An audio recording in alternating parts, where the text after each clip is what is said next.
السلام علیکم دوستو، آپ دیکھ رہے ہیں دا فیکٹس چینل۔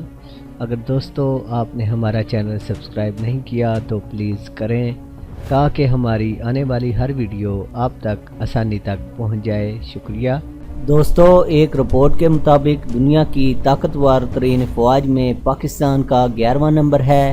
آئندہ دہائی میں پاکستان دنیا کی تیسری بڑی جوہری قوت بن جائے گا۔ دفاعی سازوسامان کی تعداد اور پیداوار پر مبنی اس رپورٹ میں جنگی تربیت اور مہارتوں کو پیش نظر نہیں رکھا گیا۔ اس درجہ بندی میں بھارت کا 5واں نمبر ہے، جس پر بھارتی میڈیا خوب اچھل کود کر رہا ہے۔ حالانکہ اس میں اس بات کو پیش نظر نہیں رکھا گیا کہ کس ملک نے کتنی جنگیں کس سطح پر لڑی ہیں اور اس کی کامیابی کا تناسب کیا ہے۔ پاکستان کی دفاعی صلاحیت کے حوالے سے پہلے بھی عالمی ذرائع ابلاغ میں خبریں نشر ہوتی رہتی ہیں، خصوصاً پاکستان کی میزائل ٹیکنالوجی جو جدید ترین ہونے کے ساتھ ساتھ جوہری صلاحیت کی بھی حامل ہے۔ اس سے دنیا کے طاقتور ممالک پاکستان کو ایک قریب ترین طاقتور مد مقابل کے طور پر جاننے لگتے ہیں۔ جنوبی ایشیا میں بھارت کی غیر معمولی عسکری تیاریوں اور اسرائیل و امریکہ سے عسکری معاہدوں کی وجہ سے خطے کے تمام ممالک اپنے آپ کو ایک خطرے میں محسوس کرتے ہیں، لیکن پاکستان کی دفاعی اور عسکری صلاحیتوں کا اعتراف جب عالمی سطح پر کیا جاتا ہے تو بھارت کی داغ کمزور پڑ جاتی ہے۔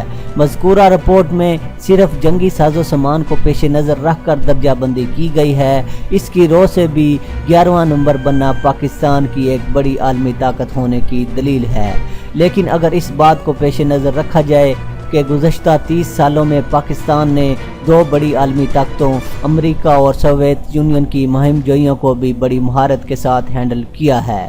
یہ ایک طویل جنگی مہارت اور تجربہ ہے جو پاکستانی فوج اور اس کے خفیہ اداروں کے پاس ہے۔ یہ روس اور امریکہ سمیت کسی بڑی طاقت کے پاس نہیں ہے۔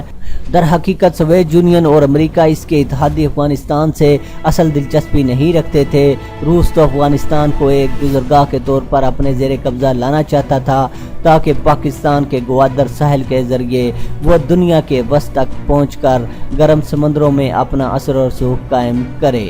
بحری راستے اس دور میں تجارت اور عسکریت دونوں حوالوں سے نہایت اہم ہیں۔ روس ایشیا کے مشرق سے مغرب تک پھیلے ہوئے ہونے کے باوجود اس نعمت سے محروم تھا کہ اس کا اکثر حصہ قطب شمالی سے ملتا ہے، جہاں سمندر تو ہیں لیکن جمے ہوئے ہیں، اور دیگر وسطی ایشیائی ممالک جن پر سوویت یونین نے قبضہ کر رکھا تھا ان میں کوئی بھی بین الاقوامی سمندروں سے نہیں ملتا۔ اس لیے روس کی شدید مجبوری تھی کہ وہ گوادر کے ذریعے بین الاقوامی سمندروں تک پہنچ سکے۔ امریکہ اور اس کے اتحادیوں کا ظاہری بہانہ تو دہشت گردی ہے، لیکن حقیقت یہ ہے کہ امریکہ اس خطے میں دہشت گردی کو ایک جواز کے طور پر ہدف میں رکھ کر آیا۔ اس مہم جوئی کا اصل مقصد بھی پاکستان کا ساحل اور گوادر پورٹ تھا، جس کا ٹھیکہ امریکہ کی شدید مخالفت اور دھمکیوں کے باوجود پاکستان نے چائنا کو دے دیا تھا۔ امریکہ یہ منصوبہ کسی طرح چلنے نہیں دینا چاہتا تھا اور اب بھی اس پر راضی نہیں ہے۔ امریکہ چاہتا تھا کہ ایشیا کا یہ اہم ترین دروازہ اس کے زیر تسلط ہو تاکہ اس خطے میں امریکی بالادستی اور تجارتی مفاد کو سہارا مل سکے۔ پاکستان نے امریکی ناراضگی کو نظر انداز کر کے چائنا کو ٹھیکہ دے دیا۔ امریکہ نے اس منصوبے کو ناکام بنانے کے لیے خطے میں مداخلت کرنے کو اپنے مفادات کے تحفظ کے لیے ضروری قرار دے دیا اور اپنے اتحادیوں سمیت افغانستان میں آدم کا۔ اس کی آمد کے بعد پاکستان میں شدید بد امنی شروع ہوئی۔ اس سب کے پیچھے امریکہ اور بھارت تھا، یہاں تک کہ پاکستان کو ایک ناکام ریاست کے طور پر دیکھا جانے لگا، لیکن قدرت کو کچھ اور منظور تھا۔ 10-12 سال کی مہم جوئی کے بعد امریکہ اور اس کے اتحادیوں کو یہ اعتراف کرنا پڑا کہ وہ پاک چائنا تجارتی معاہدوں کی راہ میں دیر تک نہیں ٹھہر سکتے۔ چنانچہ یہ بھوکے بھیڑیے ایک ایک کر کے میدان چھوڑتے گئے اور امریکی فضائیہ کے چند اڈوں کے سوا سب نکل گئے۔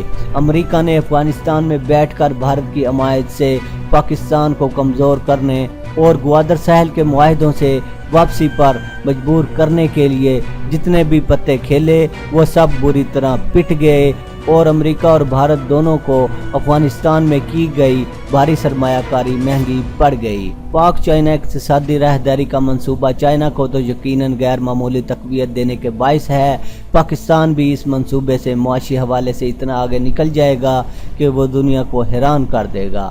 پاک چائنا دوستی ایک ایسی زنجیر ہے جو ایشیا کو بحیرہ عرب سے لے کر بحر الکاہل تک بیچ میں لکیر کی طرح تقسیم کرتی ہے۔ اس راہداری کے بننے کے بعد ایشیا کا جنوب اس کے شمال سے رابطہ کرنے میں اسی کا محتاج ہوگا۔